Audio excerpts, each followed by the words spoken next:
Hi, I am MK. I am a highly qualified teacher at college with 20-year teaching experience. I teach English. I make videos about learning English. If you want to learn English in an easy way, or appearing in exam or interview for a job, please watch my videos regularly.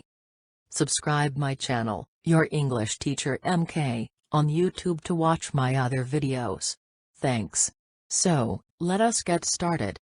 Please go to Your English Teacher MK on YouTube. Today we are going to discuss past indefinite tense और simple past tense. इस video में मैं आपको बताऊंगी कि past indefinite tense क्या है, इसका इस्तेमाल कहाँ पर होता है, इसका स्ट्रक्चर क्या है, इसके अफर्मेटिव, नेगेटिव और इंट्रोगेटिव सेंटेंसेस हम डिस्कस करेंगे। अब हम देखते हैं कि past indefinite tense क्या है। It indicates actions that completed in the past.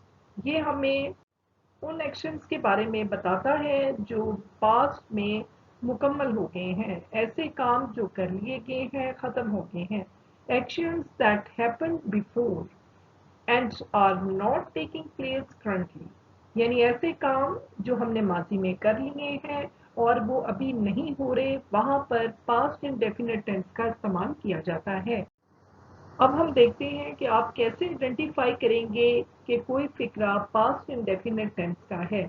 तो उर्दू के फिक्रे के आखिर में था, थी, थे आता है, या अलिफ, बड़ी ये, छोटी ये का इस्तेमाल होता है। कैसे?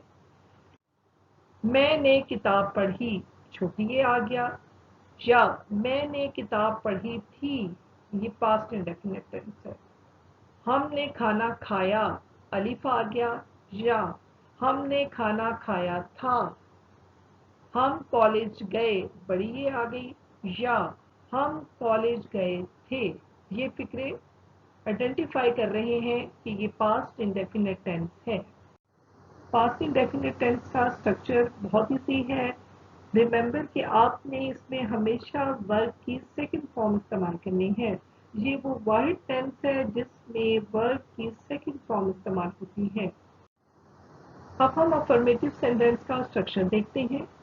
सबसे पहले सब्जेक्ट आएगा, उसके बाद वर्ब की सेकंड फॉर्म का इस्तेमाल होगा और आखिर में ऑब्जेक्ट आएगा।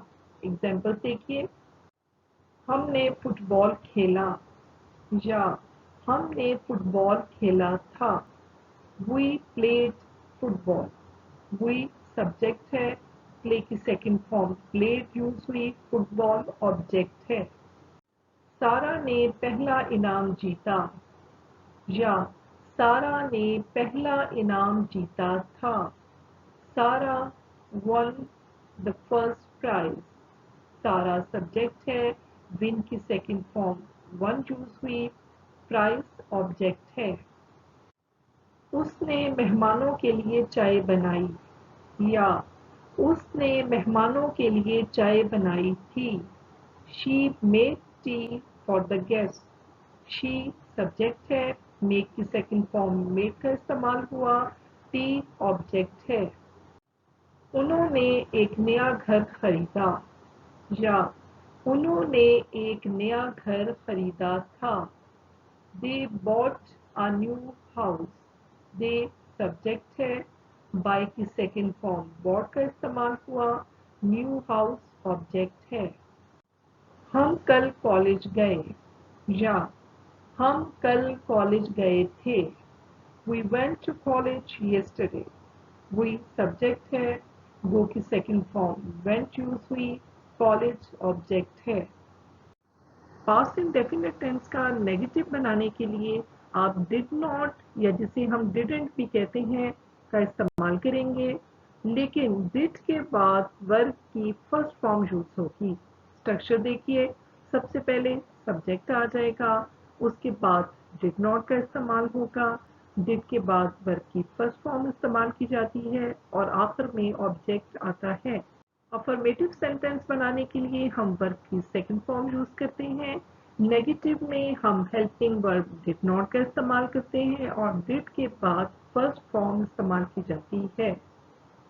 जैसे कि मैंने प्रेजेंट इंडेफिनिट टेंस में नेगेटिव सेंटेंस में आपको बताया था कि नेगेटिव में हम डू नॉट या डज नॉट का इस्तेमाल करते हैं और पास्ट इंडेफिनिट टेंस में हम डू डज की सेकंड फॉर्म डिडंट का इस्तेमाल करते हैं। एग्जाम्पल्स देखते हैं। हमने फुटबॉल नहीं खेला या हमने फुटबॉल नहीं खेला था। We did not play football. We subject है, सब्जेक्ट के बाद हमने हेल्पिंग वर्ब डिड नॉट का इस्तेमाल किया। Play first form of verb है, फुटबॉल ऑब्जेक्ट है। सारा ने पहला इनाम नहीं जीता या सारा ने पहला इनाम नहीं जीता था। सारा didn't win the first prize. सारा सब्जेक्ट है, उसके बाद हमने हेल्पिंग वर्ब डिडंट का इस्तेमाल किया। विन हमने फर्स्ट फॉर्म यूज की, प्राइस ऑब्जेक्ट है। उसने मेहमानों के लिए चाय नहीं बनाई या उसने मेहमानों के लिए चाय नहीं बनाई थी। She did not make tea for the guests. She subject है, उसके बाद did not का इस्तेमाल हुआ। make फर्स्ट फॉर्म है, tea ऑब्जेक्ट है। उन्होंने एक नया घर नहीं खरीदा या उन्होंने एक नया घर नहीं खरीदा था। They did not buy a new house. They subject है, उसके बाद did not का इस्तेमाल हुआ। did के बाद by हमने फर्स्ट फॉर्म यूज की। न्यू हाउस ऑब्जेक्ट है। हम कल कॉलेज नहीं गए या हम कल कॉलेज नहीं गए थे। We didn't go to the college yesterday.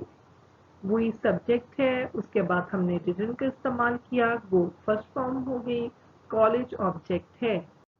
Interrogative sentence की तरफ आते हैं। पास्ट इंडेफिनिट टेंस का इंट्रोगेटिव बनाने के लिए हेल्पिंग वर्ब को स्टार्ट में इस्तेमाल किया जाता है और पास्ट इंडेफिनिट टेंस का हेल्पिंग वर्ब कौन सा है? डिड। सो डिड सबसे पहले आ जाएगा, उसके बाद आपका सब्जेक्ट आएगा, वर्ब की फर्स्ट फॉर्म इस्तेमाल होगी, फिर ऑब्जेक्ट आएगा और आखिर में क्वेश्चन मार्क लगाएंगे। कोई भी टेंस हो, याद रखिए कि इंट्रोगेटिव बनाने के लिए हेल्पिंग वर्ब को फिक्रे के शुरू में इस्तेमाल किया जाता है। एग्जाम्पल देखते हैं। क्या हमने फुटबॉल खेला या क्या हमने फुटबॉल खेला था। Did we play football. Did को फिक्रे के शुरू में इस्तेमाल किया, उसके बाद वी सब्जेक्ट आ गया, प्ले फर्स्ट फॉर्म का इस्तेमाल हुआ, फुटबॉल ऑब्जेक्ट है और आखिर में क्वेश्चन मार्क लगाया।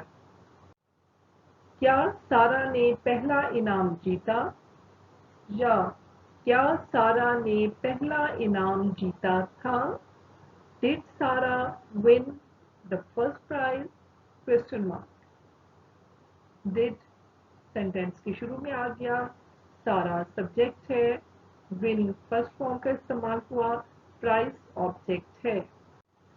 क्या उसने मेहमानों के लिए चाय बनाई या क्या उसने मेहमानों के लिए चाय बनाई थी। Did she make tea for the guest. Did start में आ गया, शी सब्जेक्ट है, मेक फर्स्ट फॉर्म यूज हुई, टी ऑब्जेक्ट है और लास्ट में क्वेश्चन मार्क लगाया। क्या उन्होंने एक नया घर खरीदा या क्या उन्होंने एक नया घर खरीदा था। Did they buy a new house, question mark. Did start में आ गया, दे सब्जेक्ट है, बाय फर्स्ट फॉर्म का इस्तेमाल हुआ, न्यू हाउस ऑब्जेक्ट है। क्या हम कल कॉलेज गए या क्या हम कल कॉलेज गए थे। Did we go to college yesterday, question mark. Did start में आ गया, वी सब्जेक्ट है, गो फर्स्ट फॉर्म इस्तेमाल हुई, कॉलेज ऑब्जेक्ट है। Now we move to the quiz. This is today's quiz. Number 1. He dash take a lot of pictures on his birthday. उसने अपनी birthday पर बहुत सी तस्वीर ली। पास्ट इंडेफिनिट टेंस है, सेकंड फॉर्म यूज होगी he took, take, took. a lot of pictures on his birthday. Number 2. Dash you see him yesterday? Question mark. Interrogative sentence है. Past indefinite tense का interrogative बनाने के लिए helping verb did start में आ जाएगा. Did you see him yesterday? Did के बाद first form इस्तेमाल होती है. Number 3. She dash not buy the book. Negative sentence है. नेगेटिव बनाने के लिए डिड नॉट का इस्तेमाल होता है और डिड के बाद फर्स्ट फॉर्म यूज होती है. She did not buy the book. Number 4. They dash go to college yesterday. वो कल कॉलेज गए. गो की सेकंड फॉर्म यूज करेंगे went. They went to college yesterday. Number 5. I dash not finish my work. Negative sentence. Did not का इस्तेमाल होगा. I did not finish my work. Number 6. Dash she win the football match? Question mark. Interrogative sentence है. Did start में use होगा. Did she win the football match? Number 7. Dash he call you? क्या उसने तुम्हें call की? Interrogative sentence. Did start में आएगा. Did he call you? Number 8. We dash not wake up late. हम देर से नहीं जागे या हम देर से नहीं जागे थे. Negative sentence. डिड नॉट का इस्तेमाल होगा. We did not wake up late. Number 9. Dash you like the party? Question mark. Interrogative sentence. Did start में आएगा. Did you like the party? Number 10. She dash write a letter to her mother. उसने अपनी mother को खत लिखा था. Write की second form use होगी. She wrote a letter to her mother. If you have any question, please ask in the comment box. Please like, share and subscribe my channel. See you in my next video. Take care.